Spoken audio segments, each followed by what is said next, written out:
আজকে এখানে হাজির হয়েছে, পথে ঢেউয়ের মতো লোক আসছে। সারা বাংলাদেশ জুড়ে কোটি কোটি মানুষ আজকে এই মুহূর্তের জন্য অপেক্ষা করছে। তারা তাকিয়ে আছে হাদির কথা শোনার জন্য। আজকে বিদেশে যারা আছে বাংলাদেশি, এই মুহূর্তে তারাও হাদির কথা জানতে চায়। প্রিয় ওসমান হাদি,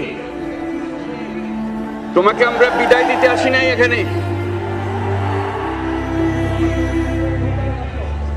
তুমি আমাদের বুকের ভেতরে আছো এবং চিরদিন বাংলাদেশ যতদিন আছে তুমি সকল বাংলাদেশির বুকের মধ্যে থাকবে। এটা কেউ শোনাতে পারবে না। আমরা আজকে তোমাকে প্রিয় হাদি বিদায় দিতে আসিনি। আমরা তোমার কাছে আমরা ওয়াদা করতে এসেছি। তুমি যা বলে গেছো সেটা যেন আমরা পূরণ করতে পারি, সেই ওয়াদা করার জন্য আমরা একত্র হয়েছি। সেই ওয়াদা শুধু আমরা নয়, পুরুষানুক্রমে বাংলাদেশের সব মানুষ পূরণ করবে। সেই ওয়াদা করার জন্যই আমরা তোমার কাছে আজকে এসেছি, সবাই মিলে যে যেখানে আছে। আমরা তোমার যে মানব প্রেম, তোমার যে ভঙ্গি, মানুষের সঙ্গে উঠা বসা, তোমার যে রাজনৈতিক দৃষ্টিভঙ্গি, সবাই প্রশংসা করছে।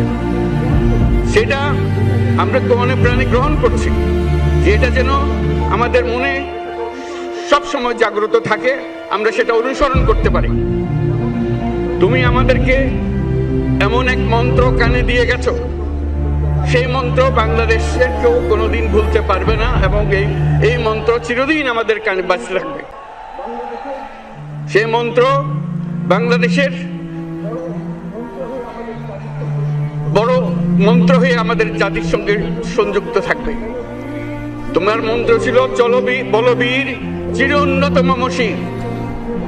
এই উন্নত মমশিরের যে মন্ত্র তুমি দিয়ে গেছো, সেটা বাংলাদেশি সন্তানের জন্মলগ্ন থেকে যতদিন সে বেঁচে থাকবে নিজের কাছে বলবে, বলবীর চির উন্নত মমশির, আমাদের শির কখনো নত হবে না।